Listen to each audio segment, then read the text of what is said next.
ಭೂ ರಾಜಕೀಯದಲ್ಲಿ ಒಂದು ಮಾತಿದೆ, ಕಾಲ ಬದಲಾಗಲು ಹೆಚ್ಚು ಸಮಯ ಬೇಕಿಲ್ಲ. ಆದ್ರೆ ಇವತ್ತು ನಾವು ತಂದಿರುವ ಈ ಸುದ್ದಿ ಕೇವಲ ಕಾಲ ಬದಲಾಗುತ್ತಿರುವ ಕಥೆಯಲ್ಲ, ಬದಲಾಗಿ ಭಾರತದ ಹೆಚ್ಚುತ್ತಿರುವ ಸೇನಾ ತಾಕತ್ತು ಮತ್ತು ಕೈಗಾರಿಕಾ ಸಾಮರ್ಥ್ಯದ ಮೇಲೆ ಇಡೀ ಜಗತ್ತು ಇಟ್ಟಿರುವ ಅಚಲ ನಂಬಿಕೆಯ ಕಥೆ. ಹೌದು ಗೆಳೆಯರೆ, ಕೇವಲ 4 ತಿಂಗಳ ಹಿಂದೆ ಈ ಇಸ್ರೇಲ್ ಭಾರತಕ್ಕೆ ತನ್ನ ಐರನ್ ಡೋಮ್ ತಂತ್ರಜ್ಞಾನವನ್ನ ನೀಡುವ ಮಾತುಕತೆ ನಡೆಸಿತ್ತು.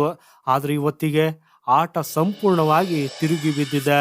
ಜಗತ್ತಿಗೆ ಆಯುಧಗಳನ್ನು ಮಾರುವ ಇಸ್ರೇಲ್ ಇವತ್ತಿಗೆ ತಾನೇ ಬೇಡಿಕೊಂಡು ಭಾರತದ ಬಾಗಿಲಿಗೆ ಬಂದು ನಿಂತಿದೆ. ಏನಿದು ಇತಿಹಾಸ ಸೃಷ್ಟಿಸಲಿರುವ ಮಹತ್ವದ ಬೆಳವಣಿಗೆ?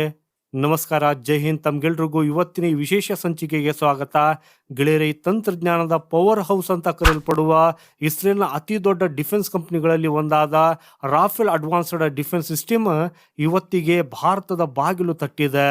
ಇಲ್ಲಿ ಅಚ್ಚರಿ ಅಂದ್ರೆ ಅವರು ನಮ್ಮ ಬಳಿ ತಂತ್ರಜ್ಞಾನ ಕೇಳ್ತಾ ಇಲ್ಲ, ಬದಲಾಗಿ ತಮ್ಮ ಅತ್ಯಂತ ನಂಬಿಕಸ್ಥ ಆಯುಧ ಅಂದ್ರೆ ತಾಮಿರ್ ಇಂಟರ್ಸೆಪ್ಟರ್ ಕ್ಷಿಪಣಿಯನ್ನ ನಮ್ಮದೇ ಮಣ್ಣಿನಲ್ಲಿ ನಮ್ಮೊಂದಿಗೆ ಸೇರಿ ತಯಾರಿಸೋದಕ್ಕಾಗಿ ಒಪ್ಪಿಗೆ ಕೇಳ್ತಾ ಇದ್ದಾರೆ. ಹಾಗಾದ್ರೆ ದಿಢೀರ್ನೆ ಎದುರಾದ ಈ ಬದಲಾವಣೆಗೆ ಕಾರಣವೇನು?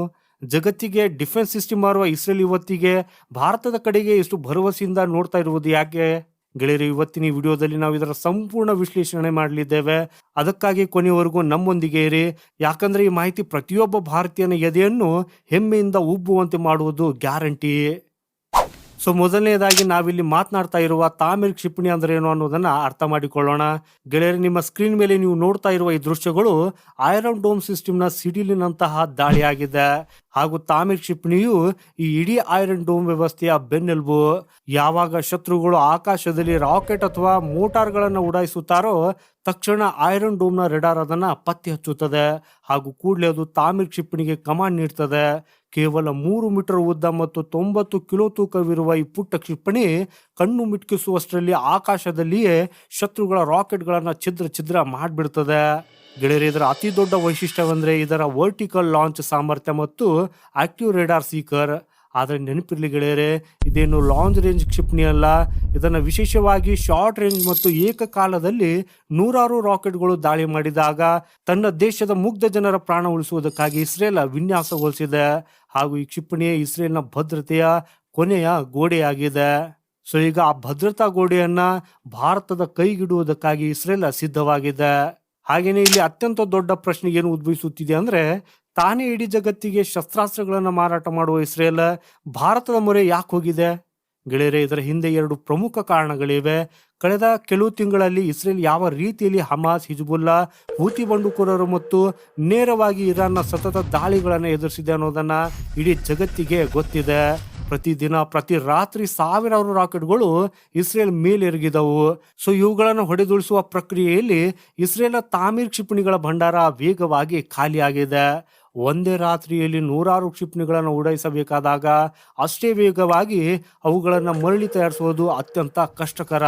ಸೊ ಇಸ್ರೇಲ್ನ ತಮ್ಮದೇ ಆದ ಫ್ಯಾಕ್ಟರಿಗಳು ಈಗ ಈ ಬೃಹತ್ ಬೇಡಿಕೆಯನ್ನು ಪೂರೈಸುವುದಕ್ಕಾಗಿ ಸಂಪೂರ್ಣವಾಗಿ ವಿಫಲವಾಗ್ತಾ ಇವೆ. ಅದರ ಜೊತೆಗೆ ಪ್ರಪಂಚದ ಇತರೆ ಹಲವು ದೇಶಗಳು ಈಗಲೂ ಐರನ್ ಡೋಮ್ ಖರೀದಿಸುವುದಕ್ಕಾಗಿ ಮೂಗಿ ಬೀಳ್ತಾ ಇವೆ. ಸೊ ಹೀಗಾಗಿ ಇಸ್ರೇಲ್ಗೆ ಈಗ ಒಂದು ಬೃಹತ್ ಸೆಕೆಂಡರಿ ಇಂಡಸ್ಟ್ರಿಯಲ್ ಬೇಸ್ ಬೇಕಾಗಿದೆ.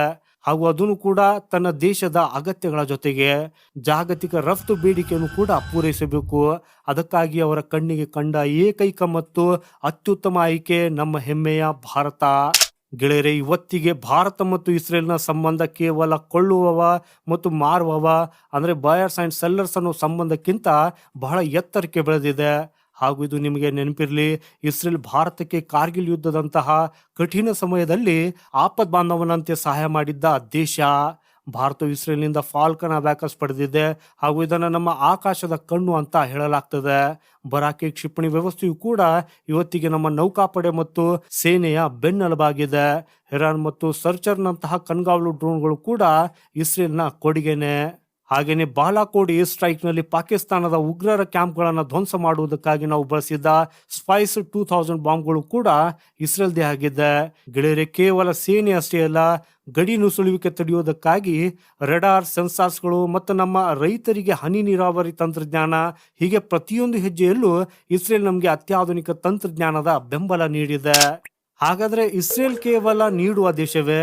ಗೆಳೆಯರೆ ಖಂಡಿತ ಇಲ್ಲ. ಭಾರತದಿಂದ ಇಸ್ರೇಲ್ ಪಡೆದದ್ದು ಅದರ ಅಸ್ತಿತ್ವಕ್ಕೆ ಅಷ್ಟೇ ಮುಖ್ಯವಾಗಿದೆ.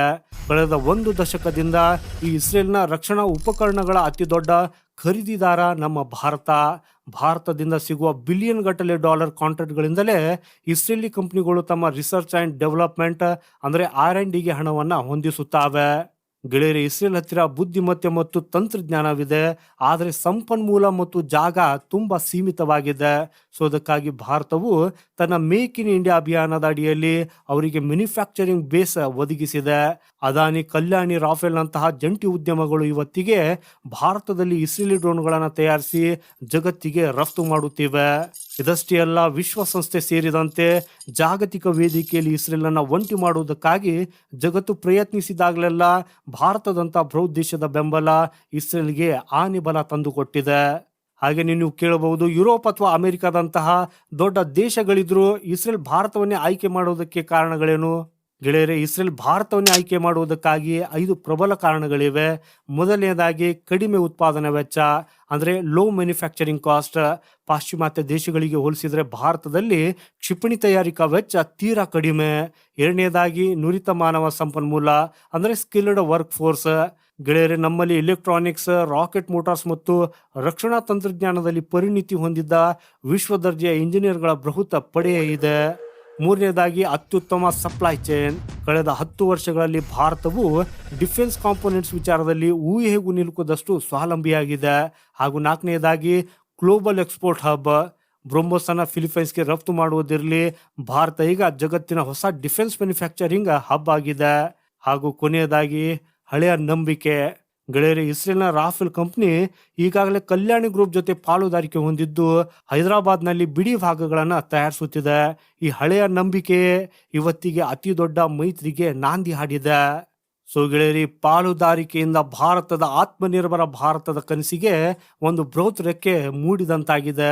ಭವಿಷ್ಯದಲ್ಲಿ ಭಾರತ ಕೇವಲ ತನ್ನ ರಕ್ಷಣಾ ಅಗತ್ಯಗಳನ್ನು ಪೂರೈಸಿಕೊಳ್ಳುವುದಷ್ಟೇ ಅಲ್ಲ, ಇಸ್ರೇಲ್ನೊಂದಿಗೆ ಸೇರಿ ಜಾಗತಿಕ ಮಾರುಕಟ್ಟೆಯಲ್ಲಿ ತಾಮಿರ್ ಕ್ಷಿಪಣಿಗಳ ಅತಿ ದೊಡ್ಡ ರಫ್ತುದಾರನಾಗುವ ಸಾಮರ್ಥ್ಯವನ್ನು ಹೊಂದಿದೆ. ಒಂದು ಕಾಲದಲ್ಲಿ ನಾವು ಕೇವಲ ಆಯುಧಗಳನ್ನು ಬೇರೆಯವರಿಂದ ಖರೀದಿಸುವ ದೇಶವಾಗಿದ್ದೆವು, ಆದರೆ ಇವತ್ತಿಗೆ ಅದೇ ಜಗತ್ತು ನಮ್ಮ ಬಾಗಿಲಿಗೆ ಬಂದು ನಮ್ಮ ಆಯುಧಗಳನ್ನ ನಿಮ್ಮ ದೇಶದಲ್ಲಿ ತಯಾರಿಸಿಕೊಡಿ ಅಂತ ಕೇಳಿಕೊಳ್ತಾ ಇದೆ. ಹಾಗೂ ಇದುವೇ ನಮ್ಮ ಭಾರತದ ತಾಕತ್ತು. ಇದು ನಮ್ಮ ನವ ಭಾರತದ ಕಥೆ. ಗೆಳೆಯರೆ, ಇದು ಕೇವಲ ಶಸ್ತ್ರಾಸ್ತ್ರಗಳ ಒಪ್ಪಂದವಲ್ಲ, ಬದಲಾಗಿ ಜಾಗತಿಕ ರಕ್ಷಣಾ ಉದ್ಯಮದಲ್ಲಿ ಭಾರತವಿಲ್ಲದೆ ಇನ್ಯಾವ ದೇಶವು ಮುಂದೆ ಹೋಗಲಾರದು ಅನ್ನೋದರ ಜ್ವಲಂತ ಉದಾಹರಣೆ. ಸೊ ಕೊನೆಯದಾಗಿ ಇಲ್ಲಿ ನಿಮಗೊಂದು ಪ್ರಶ್ನೆ.